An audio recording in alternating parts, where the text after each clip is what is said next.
سبحان اللہ و بحمدہ عدد خلقہ ورید نفسہ وزینت عرشہ ومداد کلماتہ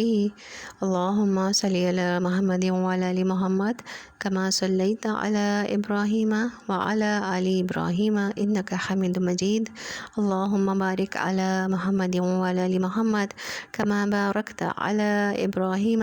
وعلی آل ابراہیم انک حمید مجید اعوذ باللہ من الشیطان الرجیم بسم اللہ الرحمن الرحیم رب اشرح لی صدری ویسر لی امری واحلل عقدۃ من لسانی یفقہوا قولی رب زدنی علما آمین یا رب العالمین۔ السلام علیکم ورحمۃ اللہ وبرکاتہ۔ سلسلہ ہے منتخب نصاب کا، اور اس میں مباحث ایمان میں ہم ایمان بالآخرہ کے ضمن میں سورۃ القیامہ کا مطالعہ کر رہے تھے، اور ہم نے یہاں تک پڑھ لیا تھا کہ انکار آخرت کے اسباب، اس میں سے ایک سبب ہم پڑھ چکے تھے فسق و فجور کی عادت، اور دوسری جو سبب ہے وہ ہے دنیا کی محبت۔ آخرت اور قیامت کے انکار کا دوسرا سبب دنیا کی حد سے بڑھی ہوئی محبت ہے، چنانچہ ارشاد ہوا کلا بل تحبون العاجلہ وتذرون الآخرہ، اور ہرگز نہیں بلکہ تم لوگ عاجلہ سے محبت رکھتے ہو اور آخرت کو چھوڑ دیتے ہو، یعنی تمہاری گمراہی کا اصل سبب یہ ہے کہ تم عاجلہ کی محبت میں گرفتار ہو اور اس کے پرستار بن گئے ہو۔ لفظ عاجلہ عجلت سے بنا ہے اور اس سے مراد دنیا ہے، اس لیے کہ اس کا نفع بھی فوری اور نقد ہے اور نقصان بھی فوری اور نقد ہے، اس کی لذتیں بھی بالفعل محسوس ہوتی ہیں اور اس کی کلفتیں بھی فوری اثر کرنے والی ہوتی ہیں۔ تم اس عاجلہ سے دل لگائے ہوئے ہو اور آخرت کی زندگی کو نظر انداز و فراموش کیے ہوئے ہو۔ یہاں عاجلہ کا لفظ استعمال کر کے اس حقیقت کی جانب توجہ مبذول کرائی گئی ہے کہ اس دنیا میں ہم دیکھتے ہیں کہ جو لوگ فوری لذتوں کو چھوڑنے کے لیے تیار نہیں ہوتے اور فوری آسائشوں کو قربان نہیں کر سکتے، وہ آگے نہیں بڑھ سکتے۔ اس کے برعکس جنہیں آگے بڑھنا ہوتا ہے اور جو دور اندیش اور دور بین ہوتے ہیں، وہ فوری راحت اور آرام کو ترجیح دیتے ہیں، سخت محنت کرتے ہیں، یہاں تک کہ راتوں کو جاگتے ہیں تاکہ اپنے دنیاوی کیریئر کو روشن بنا سکیں۔ بالکل اسی طرح جو لوگ دنیا کی فوری لذت اور عیش و راحت کو قربان کرنے کے لیے تیار نہیں ہوتے اور جو اس عاجلہ دنیا کی محبت میں گرفتار ہو جاتے ہیں اور اس عروج سے ہزار دامات کی زلف گراگیر کے اسیر ہو کر رہ جاتے ہیں، اس کا نتیجہ یہ نکلتا ہے کہ وہ آخرت سے غافل رہتے ہیں اور اللہ کی جناب میں محاسبے کے لیے کھڑے ہونے کو فراموش کر دیتے ہیں۔ وہ اخروی زندگی میں لامحالہ ناکام اور خائب اور خاسر ہو کر رہیں گے، لیکن افسوس کہ انسان مختصر سی حیات دنیا میں تو مستقبل سے غافل نہیں ہوتا، لیکن آخرت کی ابدی زندگی سے جو ہے وہ غافل رہتا ہے اور حیات دنیا کو جو ہے وہ اس انداز سے بسر کر دیتا ہے کہ اب تو آرام سے گزرتی ہے، آخرت کی خبر خدا جانے۔ حضرت علی رضی اللہ عنہ نے دو حکیمانہ اشعار میں دنیا میں کامیابی اور ناکامی کا نقشہ نہایت خوبصورتی کے ساتھ کھینچ دیا ہے۔ میں ترجمہ پڑھوں گی۔ جو موتیوں کا طالب ہوتا ہے لامحالہ سمندر میں غوطے لگاتا ہے، اور جو بلند مقام حاصل کرنا چاہتا ہے وہ راتوں کو جاگتا ہے۔ اس کے برعکس جو شخص بغیر محنت و مشقت کے بلند مقام حاصل کرنا چاہتا ہے وہ اپنی عمر ناممکن چیز کی خواہش میں ضائع کر دیتا ہے۔ اور حالی نے بقول حالی کے انہوں نے فرمایا کہ افسوس کہ دنیا میں ایسے انسان تو پھر بھی بہت سے مل جاتے ہیں جو دنیا کے حصول کے لیے محنت و مشقت بھی کرتے ہیں اور راحت و آرام کو بھی ترجیح دیتے ہیں، لیکن آخرت کی کامیابی کے حصول کے لیے اس طرز عمل کے اختیار کرنے والے بہت ہی کم ہیں۔ جب ہم یہ دوسرا سبب تھا، تیسرا سبب ہے تکبر و تمرد۔ اس سورہ مبارکہ میں انکار قیامت اور آخرت کا جو تیسرا ہم سبب بیان کیا گیا ہے وہ ہے تکبر۔ ارشاد فرمایا گیا فَلَا صَدَّقَ وَلَا صَلَّى وَلَكِنْ كَذَّبَ وَتَوَلَّى ثُمَّ ذَهَبَ إِلَىٰ أَهْلِهِ يَتَمَطَّىٰ، بس اس نے نہ تصدیق کی اور نہ نماز ادا کی بلکہ جھٹلایا اور روگردانی کی، پھر اکڑتا ہوا اپنے گھر والوں کی طرف چل دیا۔ یہاں یہ بات پیش نظر رہے کہ تابعین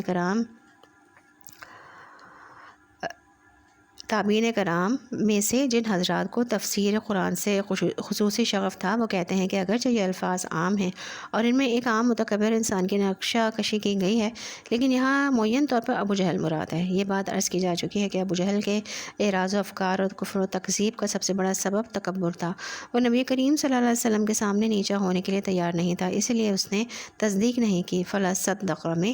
اس کی اسی روش کا ذکر ہے، اس لیے کہ وہ اگر رسول اللہ صلی اللہ علیہ وسلم کی تصدیق کرتا البتہ جو خبر دے رہے تھے وقوع قیامت کی اور جو مدعی تھے اللہ کے نبی اور رسول ہونے کے، تو آپ صلی اللہ علیہ وسلم کی تصدیق کے لازمی معنی یہ ہوتے کہ وہ آپ صلی اللہ علیہ وسلم کے سامنے سر تسلیم خم کرتا ہے اور آپ صلی اللہ علیہ وسلم کی اطاعت کلی قبول کرتا ہے، اور اس کے لیے اس کی متکبرانہ طبیعت آمادہ نہیں تھی۔ اسی طرح جو شخص نماز پڑھتا ہے وہ ہمتاً اللہ کے سامنے جھکتا ہے، اور اس کا نقطہ آغاز ہے ادب کے ساتھ جھک کر کھڑے ہونا، اور پھر درمیانی مقام ہے حالت رکوع، اور اس کے انتہا ہے حالت سجدہ۔ اب بہت سے انسان اتنے سرکش اور متمرد ہوتے ہیں کہ ان کی اکڑی ہوئی گردنیں اللہ تعالیٰ کے سامنے بھی نہیں جھکنے کے لیے تیار ہوتی۔ الغرض تصدیق اور نماز کی راہ میں رکاوٹ اور انکار اور تکذیب پر آمادہ کرنے والی اہم چیز ہے تکبر و تمرد، جس کا نقشہ کھینچ دیا گیا ہے ان الفاظ مبارکہ سے، ثم ذهب الى اهله يتمطى، پھر وہ چل دیا اپنے گھر والوں کی جانب اکڑتا اور اینٹتا ہوا۔ اب ہم دیکھتے ہیں کہ 3 ہولناک مناظر کی نقشہ کشی کی گئی ہے صورت میں، اور جو 3 مواقع کی منظر کشی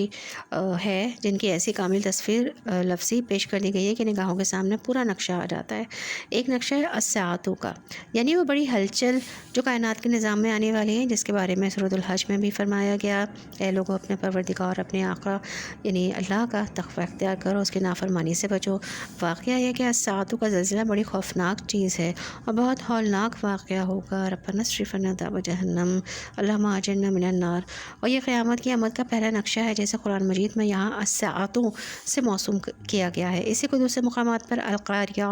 الحاقہ، الطاغیہ، الصاخہ اور الطامۃ الکبریٰ بھی فرمایا گیا ہے۔ اس ساعتہ کا نقشہ سورہ مبارکہ میں یوں کھینچا گیا ہے، فَإِذَا بَرِقَ الْبَصَرُ وَخَسَفَ الْقَمَرُ وَجُمِعَ الشَّمْسُ وَالْقَمَرُ، کہ پس جب نگاہ چن دیا جائے گی اور چاند بھی نور ہو جائے گا اور سورج اور چاند ایک کر دیے جائیں گے۔ معلوم ہوتا ہے کہ کشی ثقل کا جو باہمی نظام ہے اس کا معاملہ دھرم بھرم ہو جائے گا، اور یہ بڑے بڑے کرے ایک دوسرے کے ساتھ ٹکرائیں گے اور چاند سورج میں دھس جائے گا۔ تو یہ اس ساعتہ کے ابتدائی احوال ہیں، اور جب یہ کیفیت نظر آئے گی تو یہی انسان جو اس وقت اکڑ رہا ہے، بڑے متکبرانہ انداز میں چیلنج کر رہا ہے، یسأل ایان یوم القیامہ، پوچھتا ہے کہ کب ہوگا قیامت کا دن، اس روز اس کا یہ حال ہوگا کہ یقول الانسان یومئذ این المفر،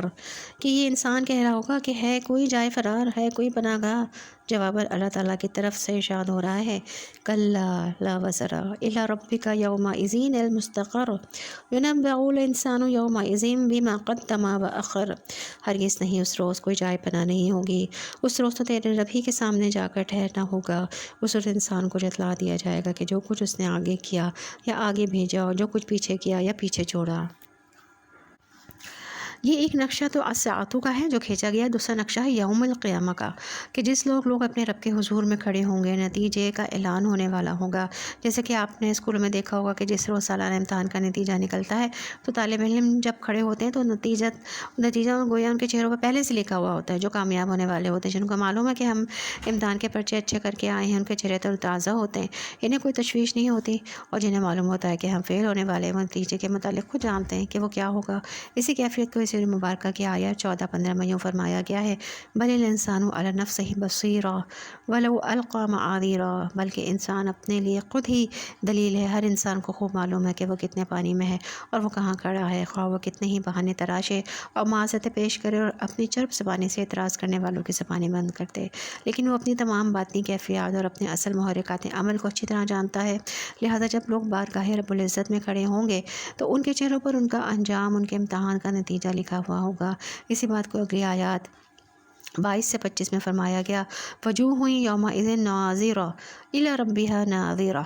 اس روز بہت سے چہرے ہوں گے تر و تازہ اور شاد و فرحاں، اپنے پروردگار کی رحمت کے امیدوار، یا اپنے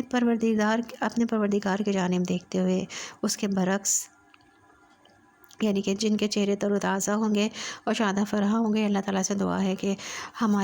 ہم بھی انہی لوگوں میں شامل ہوں کہ جن کے چہرے بہت تر و تازہ ہوں گے، آمین۔ اور اس کے برعکس کچھ لوگوں کا حال یہ ہوگا، وَوُجُوهٌ يَوْمَئِذٍ بَاسِرَةٌ تَظُنُّ أَن يُفْعَلَ بِهَا فَاقِرَةٌ، اور کچھ چہرے ہوں گے اس دن سوکھے ہوئے، اداس، افسردہ، پریشان، اس خیال سے لرز رہے ہوں گے کہ اب ان کے ساتھ کمر توڑ دینے والا سلوک ہونے والا ہے۔ اللہ تعالیٰ سے دعا ہے کہ ہم ان لوگوں میں شامل نہ ہوں کہ جن کے چہرے اس دن سوکھے ہوئے ہوں گے اور اداس اور افسردہ ہوں گے۔ تیسرا نقشہ جو کھینچا گیا ہے وہ ہے قیامت صغریٰ یعنی عالم نزا کا نقشہ۔ جب اس دنیا سے روانگی کا وقت ہوتا ہے اور انسان کو یقین ہو جاتا ہے کہ اب اپنے اہل و عیال، اپنے مال و منال سے جدائی کی گھڑی آن پہنچی ہے، نبی کریم صلی اللہ علیہ وسلم کا ارشاد گرامی ہے، من مات فقد قامت قیامت، جو مر گیا تو اس کی قیامت تو واقع ہو گئی، یعنی دنیا کی مہلت عمل ختم ہو گئی۔ جیسے کہ امتحان گاہ میں کہا جاتا ہے نا کہ وقت ختم ہو گیا، لکھنا بند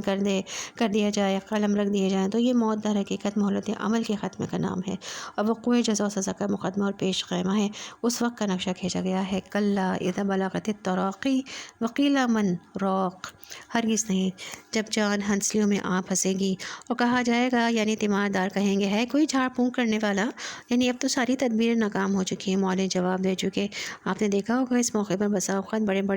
بڑے سے بڑا عقلیت پرست بھی اس تقاضے میں لگ جاتا ہے کہ کوئی ٹونا ٹوٹکا ہی کام کر جائے اور کسی تیر تکے سے ہی کام چل جائے۔ وَظَنَّ أَنَّهُ الْفِرَاقُ وَالْتَفَّتِ السَّاقُ بِالسَّاقِ، اور اسے یقین ہو جائے گا کہ اب جدائی کا وقت آن پہنچا اور پنڈلی سے لپٹی ہوگی۔ اگلی آیت میں جو حالت بیان فرمائی گئی ہے وہ دنیا سے آخرت کی جانب انتقال یعنی نقل مکانی کے مختلف مراحل کی نہایت جامع اور فصیح و بلیغ تعبیر ہے، یعنی الا ربک یومئذ للمساق،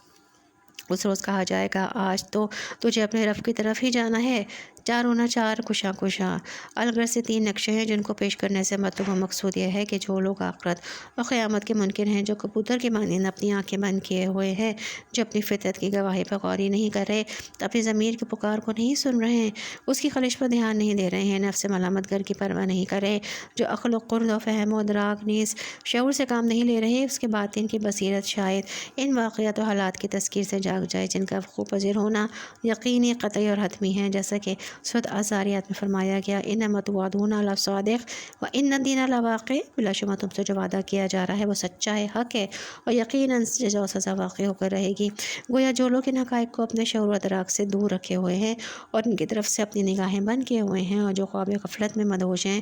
ان نیند کے متوالوں کو سورہ مبارکہ میں مؤثر ترین اسلوب سے طریقوں سے جگایا جا رہا ہے۔ جو اس کے باوجود بھی نہ جاگیں بلکہ کبوتر کی طرح آنکھیں بند کیے رہیں، ان کے لیے سورہ مبارکہ کی آیات 34-35 میں فرمایا گیا، اولا لکا فاولا ثم اولا لکا فاولا، اے غفلت شعار، تیرے لیے افسوس اور ہلاکت ہے، پھر تیرے لیے افسوس اور بربادی ہے۔ تو اللہ تعالیٰ ہمیں اس انجام بد سے بچائے اور ہمارے دلوں میں آخرت کا یقین بھی پیدا فرما دے اور زلزلۃ الساعہ اور احوال قیامت کی سختیاں آسان فرما کر ہمیں جنت الفردوس میں داخل فرمائے، آمین یا رب العالمین۔ اب ہم دیکھتے ہیں ٹاپک ہے کہ عجلت خیر میں بھی پسندیدہ نہیں ہے۔ وقوع قیامت اور اسبات قیامت کے ضمن میں منکرین کے اعتراضات، اشکالات اور شبہات کے جواب کا مطالعہ مکمل کرنے کے بعد اب ہمیں ان 4 آیات 16 سے 19 کا مطالعہ کرنا ہے، جن میں خطاب براہ راست نبی کریم صلی اللہ علیہ وسلم سے اور جن میں اولاً آپ صلی اللہ علیہ وسلم کو تحصیل قرآن کے ضمن میں فرق شوق اور اشتیاق کی بنا پر عجلت پسندی سے نہایت شفقت و محبت کے ساتھ روکا گیا ہے، اور اس کے ساتھ ہی آپ صلی اللہ علیہ وسلم کو اطمینان بھی دلایا گیا ہے کہ متن قرآن کے ضمن میں جمع و ترتیب اور مطالب قرآن کے ضمن میں تفتیش اور تدقیق کے لیے آپ صلی اللہ علیہ وسلم کو زحمت اور مشقت کی ضرورت نہیں ہے، جملہ امور کی کامل ذمہ داری اللہ تعالیٰ پر ہے۔ تو آئیے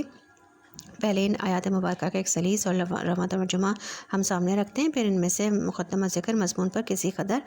تفصیل کے ساتھ غور کریں گے۔ لا تحرک به لسانک لتعجل به ان علینا جمعہ وقرآنہ فاذا قرأناہ فاتبع قرآنہ ثم ان علینا بیانہ۔ اے نبی صلی اللہ علیہ وسلم، آپ اس قرآن کے ساتھ اپنی زبان کو تیزی سے حرکت مت دیا کیجیے، اسے جلدی سے حاصل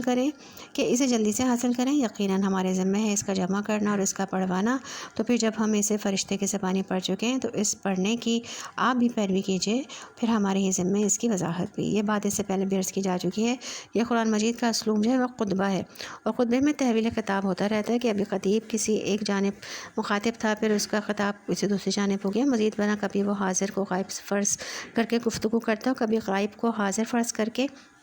گفتگو شروع کر دیتا ہے۔ سورہ قیامہ میں اس کی ایک نمایاں مثال زیر مطالعہ آیات کی صورت میں موجود ہے، اس لیے کہ یہ سورہ مبارکہ از اول تا آخر مختلف اسلوب سے منکرین قیامت کے ساتھ بحث و گفتگو اور رد و خطا پر مشتمل ہے، لیکن درمیان میں خطاب کا رخ نبی کریم صلی اللہ علیہ وسلم کی جانب مڑ گیا۔ اس ضمن میں سب سے پہلے تو ہمیں یہ سمجھنا ہے کہ سورہ مبارکہ کے اصل مضمون کے ساتھ اس گفتگو کا ربط و تعلق کیا ہے، اس لیے کہ چاہے کسی سلسلہ کلام میں کوئی بات ضمنی طور پر آئی ہو، لیکن ظاہر ہے کلام کے عمود کے ساتھ اس کا کوئی نہ کوئی ربط ضرور ہوتا ہے، وہ کتنا ہی خفی ہو، چھپا ہوا ہو۔ چنانچہ سورہ مبارکہ میں لوگوں کی گمراہی کا ایک اہم و بنیادی سبب حب عاجلہ کو قرار دیا گیا ہے۔ کلا بل تحبون العاجلہ وتذرون الآخرہ، ہرگز نہیں بلکہ تمہاری گمراہی کا اصل سبب یہ ہے کہ تم عاجلہ کی محبت میں گرفتار ہو جاتے ہو اور آخرت کو نظر انداز کر دیتے ہو۔ یعنی انسان کی گمراہی کا اصل سبب یہ ہے کہ وہ عاجلہ یعنی دنیا سے دل لگا بیٹھا ہے، اس لیے کہ اس کی لذتیں بھی فی الفور محسوس ہوتی ہیں اور انسان ان سے شاد کام بھی ہوتا ہے، اور اس کی کلفتیں اور اذیتیں بھی انسان کو فوری طور پر متاثر کرتی ہیں، گویا دنیا کا نفع بھی نقد ہے اور نقصان بھی۔ چنانچہ جب یہ عاجلہ انسان کا اصل مطلوب و مقصود بن جاتی ہے تو اس کائنات اور اس کی تخلیق کے وسیع ترین حقائق و بلند ترین مقاصد انسان کی نگاہوں سے خود بخود اوجھل ہو جاتا ہے اور انسان کا شعور اس سے محجوب ہو جاتا ہے۔ نتیجتاً وہ آخرت کو مختلف غلط تعویلات سے نظر انداز کر دیتا ہے، بلکہ اس پر اعتراضات اور اشکالات و شبہات وارد کرتا ہے، حتیٰ کہ اسے یہ محال مطلق گردانتا ہے اور اس کا انکار کر دیتا ہے۔ یہاں ایک نہایت لطیف لفظی مناسبت سے بات کا رخ رسول کریم صلی اللہ علیہ وسلم کی طرف موڑ دیا جاتا ہے اور ارشاد ہوتا ہے لا تحرک بہ لسانک تعجل بھی، اے نبی صلی اللہ علیہ وسلم آپ قرآن کے ساتھ اپنی زبان کو تیزی سے حرکت نہ دیں کہ اس کو جلدی سے حاصل کر لیں یا یاد کر لیں۔ یہاں اجلت کے ذکر سے اس عظیم حقیقت کی جانب بھی اشارہ فرما دیا گیا کہ اجلت پسندی وہ چیز ہے جو خیر کے لیے بھی پسندیدہ نہیں ہے، بلکہ سہج پکے سو میٹھا ہو کہ مصداق خیر اور نیکی کے کاموں میں بھی مناسب تدریج اور میانہ روی پیش نظر رہنی چاہیے، تبھی ان میں تمکن اور استحکام بھی پیدا ہوتا ہے اور نتائج بھی صحیح و متوازن طور پر برآمد ہوتے ہیں۔ الغرض یہ تو ایک بہت بڑے لطیف معنوی ربط کی بات تھی جس کے حوالے سے نبی کریم صلی اللہ علیہ وسلم کی طرف خطاب کا رخ موڑ دیا گیا۔ البتہ یہاں اجلت پسندی سے متعلق یہ بات بھی نوٹ کر لینی چاہیے کہ مناسب ہوگا کہ قرآن حکیم اس کو انسان کی طبعی کمزوریوں میں شمار کرتا ہے اجلت پسندی کو۔ چنانچہ سورۃ الانبیاء میں ارشاد ہوتا ہے خلق الانسان من عجل، اور انسان جلد باز پیدا کیا گیا، یعنی انسان کی خلقت اور سرشت میں جلد بازی کا عنصر شامل ہے۔ یہ بالکل وہی اسلوب ہے جو سورۃ النساء میں وارد ہوا کہ وہ خلق الانسان ضعیفا، اور انسان کمزور پیدا کیا گیا ہے۔ بس معلوم ہوا کہ انسان کی خلقت اور سرشت میں بعض پہلو ضعف کے ہیں جن میں سے ایک اجلت پسندی بھی ہے۔ چنانچہ سورۃ بنی اسرائیل میں ارشاد ہوا وکان الانسان عجولا، اور انسان بہت جلد باز واقع ہوا ہے۔ اب ظاہر ہے کہ اگر اس اجلت پسندی کا رخ شر اور نفس پرستی کی طرف ہو جائے تب تو اس کی تباہ کاری اور ہولناکی ازر من الشمس ہے، لیکن اگر اجلت پسندی کا رخ خیر کی جانب ہو تب بھی یہ غیر مطلوب اور ناپسندہ شے ہے، اور اس کی سب سے زیادہ نمایاں مثال سورہ طٰہٰ میں آئی ہے۔ حضرت موسیٰ علیہ السلام کو جب کوہ طور پر اللہ تعالیٰ نے طلب فرمایا تو جناب علیہ السلام وقت مقررہ سے پہلے پہنچ گئے۔ اللہ تعالیٰ نے سوال کیا وما اعجلک عن قومک یا موسیٰ، اور کیوں جلدی کی تو نے اپنی قوم سے اے موسیٰ، یعنی تم وقت مقررہ سے قبل اپنی قوم کو کیوں چھوڑ کر آ گئے ہو؟ تو وہ حضرت موسیٰ علیہ السلام نے جواب میں عرض کیا ہم اولائی علی اثری وعجلت الیک رب لترضی، پروردگار وہ بھی میرے پیچھے پیچھے چلے آ رہے ہیں، اور اے میرے رب میں تو تیری طرف جلدی کر کے اس لیے آیا ہوں کہ تو راضی ہو جائے، یعنی میں تو اے رب تیری ملاقات کے شوق میں جلدی کر کے پہلے آ گیا ہوں۔ لیکن اب اللہ تعالیٰ کا جواب ملاحظہ فرمائیے قال فإن قد فتنا قومک من بعدک وأضلهم السامری، اللہ نے فرمایا تو اے موسیٰ تمہاری اجلت کا نتیجہ یہ نکل چکا ہے کہ ہم نے تمہارے پیچھے تمہاری قوم کو فتنے میں مبتلا کر دیا ہے اور سامری نے انہیں گمراہ کر دیا ہے۔ تو معلوم ہوا کہ اگرچہ حضرت موسیٰ علیہ السلام کہ اجلت اللہ تعالیٰ سے ملاقات اور مخاطبہ الہی سے شاد کام ہونے کے اشتیاق میں مبنی تھی، جو سراسر خیر اور ہر اعتبار سے قابل تعریف جو ہے وہ جذبہ ہے، لیکن عالم واقع میں اس کا بھی ناپسندیدہ نتیجہ ظاہر ہوا۔ اسی سورہ طٰہٰ میں نبی کریم صلی اللہ علیہ وسلم سے خطاب کر کے فرمایا گیا وَلَا تَعْجَلْ بِالْقُرْآنِ مِنْ قَبْلِ أَنْ يُقْضَىٰ إِلَيْكَ وَحْيُهُ وَقُلْ رَبِّ زِدْنِی عِلْمًا، اور اے نبی صلی اللہ علیہ وسلم آپ جلدی نہ کریں قرآن کے حاصل کرنے میں جب تک پورا نہ ہو سکے آپ کی طرف اس کا اترنا، اور آپ دعا کریں اے میرے رب میرے علم میں اضافہ فرما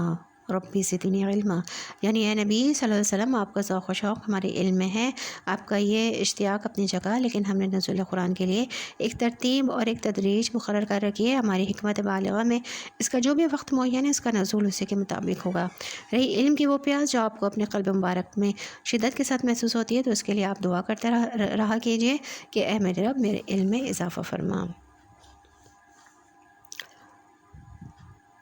الغرض یہاں یہ بات ارشاد فرمائی گئی کہ نبی کریم صلی اللہ علیہ وسلم آپ قرآن کو یاد کرنے میں جلدی نہ کیا کیجیے، اور اس کے لیے اپنی زبان کو تیزی سے حرکت نہ دیا کیجیے، اور اس مضمون کو اجلت کے لفظی مناسبت کی بنا پر سورۃ القیامہ میں نگینے کے معنی جوڑ دیا گیا کہ اجلت پسندی تو وہ شے ہے جو نیکی اور خیر کے کاموں کے ساتھ بھی مناسبت نہیں رکھتی۔ کہا جائے کہ انسان پر حب عاجلہ کا ایسا غلبہ ہو جائے کہ اس کی ساری جدوجہد تو صحیح اور محنت اور تقدو کا مقصد و مطلوب ہی صرف عاجلہ یعنی دنیا کی دولت و ثروت اور جاہ و حشمت کا حصول بن کر رہ جائے، تو اس کے جو خراب نتائج نکلیں گے ان کا تم خود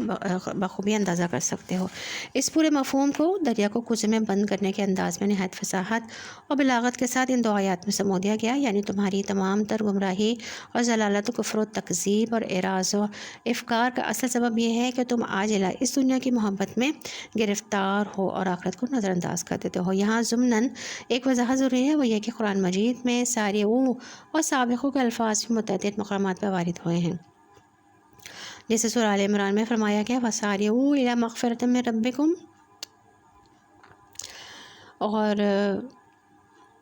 دوڑ لگاؤ اپنے رب کی مغفرت کی طرف۔ اسی طرح سورۃ الحدید کی میں فرمایا گیا سابقوا إِلَىٰ مَغْفِرَةٍ مِّن رَبِّكُمْ، ایک دوسرے سے آگے نکلو اپنے رب کی مغفرت کی طرف۔ سارعوا اور سابقوا فعل امر کے سیکھیں۔ سورۃ المؤمنون میں فرمایا گیا